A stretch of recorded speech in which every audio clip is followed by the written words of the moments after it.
Oi galera, tudo certo? Na aula de hoje nós vamos falar sobre a última parte do tema do espaço urbano. Nela nós vamos contemplar os problemas ambientais que existem nas cidades.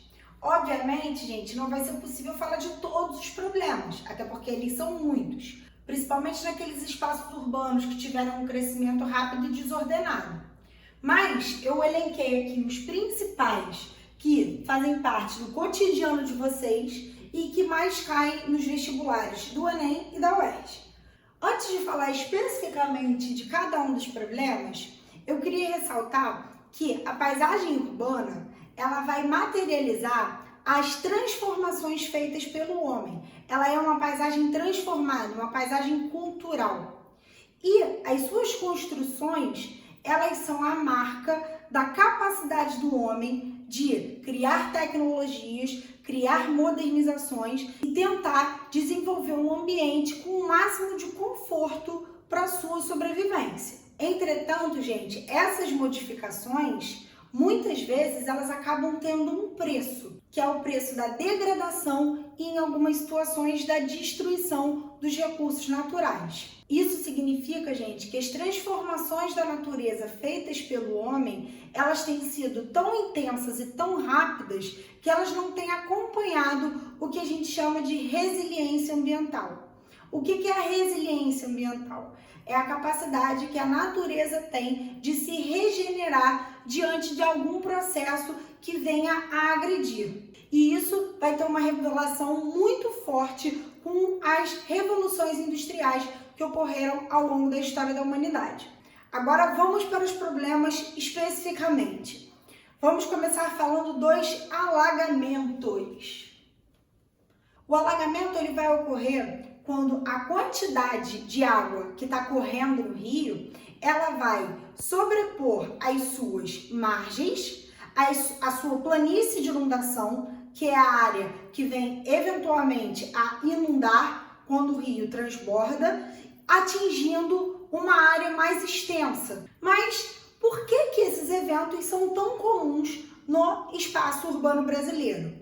Nós sabemos que na maior parte do país atua o clima tropical.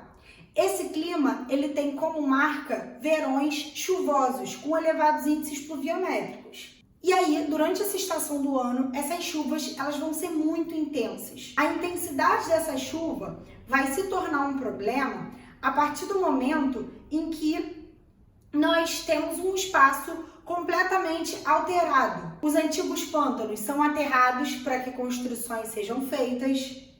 Ocorrem mudanças no curso dos rios e essas mudanças muitas vezes reduzem o canal dele. Esses rios eles são assoreados por conta principalmente da retirada da mata ciliar e do despejo de lixo nele. O que é aquela mata ciliar ou mata de galeria? São aquelas vegetações que ficam ao redor do rio. Essas vegetações elas filtram os sedimentos que vêm de fora do rio. Se essa vegetação ela é retirada, o rio fica completamente exposto. Quando esses sedimentos eles acumulam no fundo do rio, ou então o próprio lixo, esse rio perde profundidade. E aí a probabilidade dele encher, dele extravasar no momento de chuva intensa, acaba sendo muito maior. Podemos falar também de uma questão importante, que é a ocupação irregular nas margens desse rio. Por sua vez, num período de chuvas intensas, isso acaba também favorecendo o processo de alagamento. Já que o solo urbano, gente, ele é um solo basicamente impermeabilizado.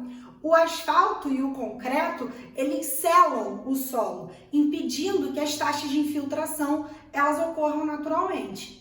Um outro episódio que costuma inclusive ser bastante triste, porque também acaba envolvendo perda de vidas humanas no espaço urbano, são os deslizamentos. Esses deslizamentos, eles ocorrem majoritariamente nas áreas de encosta, que muitas vezes são ocupadas por construções irregulares.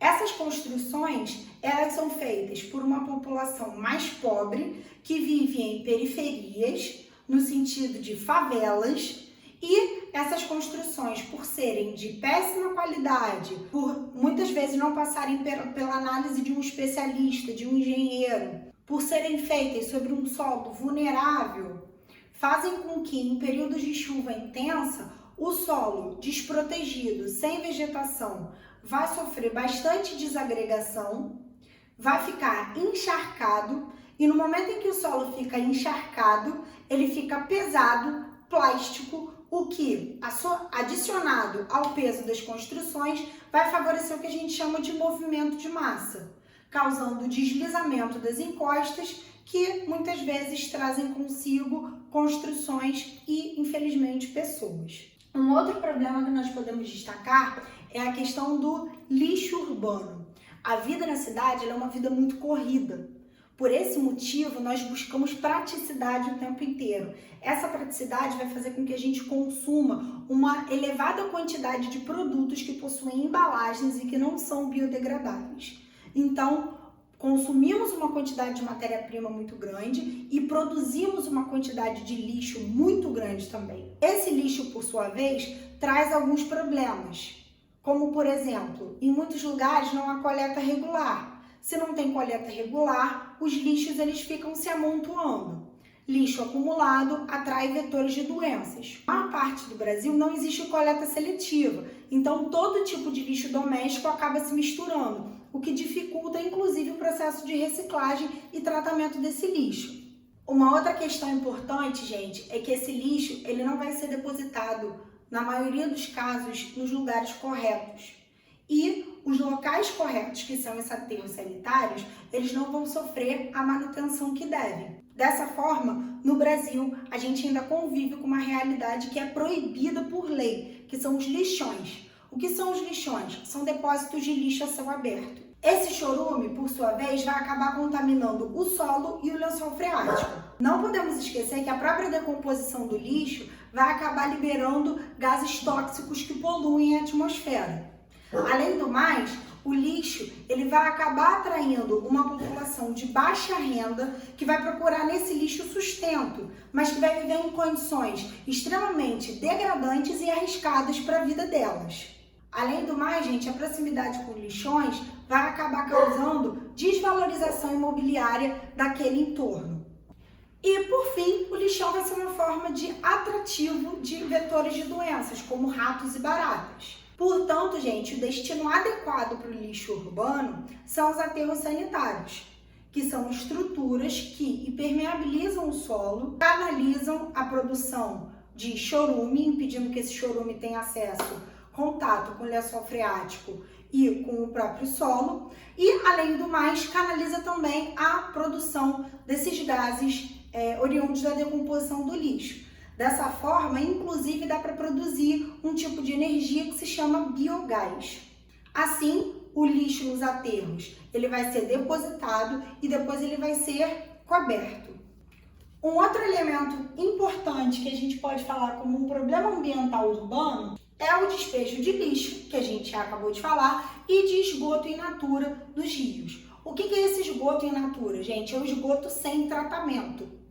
Isso vai fazer com que os recursos hídricos, ou seja, os rios, eles acabem perdendo qualidade, se tornando uma fonte quase que inviável de água potável. O despejo do esgoto in natura vai acabar contaminando essa água. Além do mais, gente, uma água contaminada, ela não serve nem para o consumo, da mesma maneira que ela também não sustenta a vida. E isso vai acabar gerando uma perda de biodiversidade naqueles recursos contaminados. Uma outra questão que acaba gerando um problema ambiental no espaço urbano são os cemitérios. Por qual motivo, gente? No cemitério, primeiro tem uma questão de espaço, porque com o processo de envelhecimento populacional, esses cemitérios acabam ocupando cada vez mais espaço dentro das cidades. Isso é extremamente complicado. Por quê? Porque a disputa pelo solo urbano é muito grande. Além do mais, as áreas do entorno do cemitério, elas acabam perdendo valorização. Podemos falar também que o processo de decomposição dos corpos acaba liberando uma substância chamada necrochorume. E por que esse necrochorume é ruim? Porque nem todas as pessoas morrem de morte natural. muitas morrem contaminadas com vírus e bactérias. Por sua vez, esses vírus e bactérias se misturam com esse necrochorume e num período de chuva a água pode se misturar com esse necrochorume, contaminando o solo e o lençol freático. Vamos finalizar então falando de 3 tipos de poluição: a poluição do ar, a poluição sonora e a poluição visual. A poluição do ar é aquela decorrente da emissão de muitos gases poluentes para a atmosfera. Essa emissão, geralmente, ela vem a partir da queima de combustíveis fósseis, ou seja, os derivados de petróleo, carvão mineral e gás natural. Sendo assim, gente, esses gases poluentes, eles vão acabar fazendo com que o ar perca a qualidade, proporcionando para uma parte da população problemas respiratórios, como asma, bronquite e até pneumonias. Além disso, essa emissão de gases, ela pode estar ligada também a outros fenômenos atmosféricos, como, por exemplo, o aquecimento global, em decorrência da intensificação do efeito estufa, por conta da grande emissão de dióxido de carbono e metano, o que vai fazer com que as temperaturas na superfície terrestre aumentem cada vez mais, o que vai gerar uma série de consequências, como fenômenos climáticos atípicos, derretimento das calotas polares, elevação do nível dos mares, perda de biodiversidade, submersão de áreas litorâneas, etc, etc. Um outro evento que pode estar relacionado à emissão de gases é a questão da chuva ácida, porque o dióxido de enxofre e o dióxido de nitrogênio vão ser cada vez mais emitidos para a atmosfera e, se combinando com a molécula d'água, vão fazer com que a precipitação seja carregada de ácido nítrico e ácido sulfúrico, reduzindo assim o pH da chuva e causando uma série de consequências, como perda de solos, perda de vegetações, destruição de patrimônios, corrosões de superfícies metálicas. A gente pode falar também do fenômeno da ilha de calor, ou microclima urbano, que ocorre quando uma área que tem elevado processo de verticalização e dificuldade de circulação do ar acaba tendo a sua temperatura aumentada em escala local. Esse aumento de temperatura vem também da pouca vegetação e arborização que existe no espaço urbano, do excesso de concreto e asfalto, que vão ter um calor específico muito baixo e assim absorver muito calor durante o dia, e da intensa taxa de gases com capacidade de retenção de calor que vão ficar concentrados em uma área. Um outro evento que também pode acabar se tornando prejudicial dentro do espaço urbano é o fenômeno natural da inversão térmica, quando em noites muito frias, geralmente noites de inverno, durante a madrugada a atmosfera perde calor e no final da madrugada, início da manhã, a atmosfera começa a se aquecer desigualmente, uma camada de ar quente fica por cima de uma camada de ar frio, impedindo o movimento convectivo da atmosfera e, consequentemente, confinando uma camada de ar que, por estar no espaço urbano, um espaço que tem muita atividade industrial e muita circulação de automóveis, como eu já disse, muita queima de combustível fóssil, acaba ficando cheia de partículas poluentes, que fazem muito mal para os seres que habitam aquela região e que respiram aquele ar. É por isso, gente, que atear fogo ao lixo, ou seja, incinerá-lo, não é uma excelente alternativa para o problema da destinação do lixo urbano. Porque queimar o lixo emitiria muitos gases poluentes. Existe um tipo de lixo que precisa ser incinerado. Esse lixo é o hospitalar, já que ele, via de regra, é um lixo contaminado que pode acabar propagando doenças para outras pessoas. A poluição sonora é aquela poluição decorrente dos barulhos intensos que a cidade faz. Esses barulhos eles podem vir dos automóveis, das obras, das fábricas e eles podem acabar gerando distúrbios mentais, estresse e problemas auditivos inclusive. A poluição visual é uma outra forma de poluição que também pode estar associada ao estresse, por conta da intensa carga de informação às quais as pessoas que vivem nas cidades são bombardeadas todos os dias, como propagandas, outdoors e dentre outros. Então é isso, pessoal. Fechamos aqui a nossa aula de espaço urbano. Espero que vocês tenham entendido tudo. Um super beijo e se cuidem. Tchau!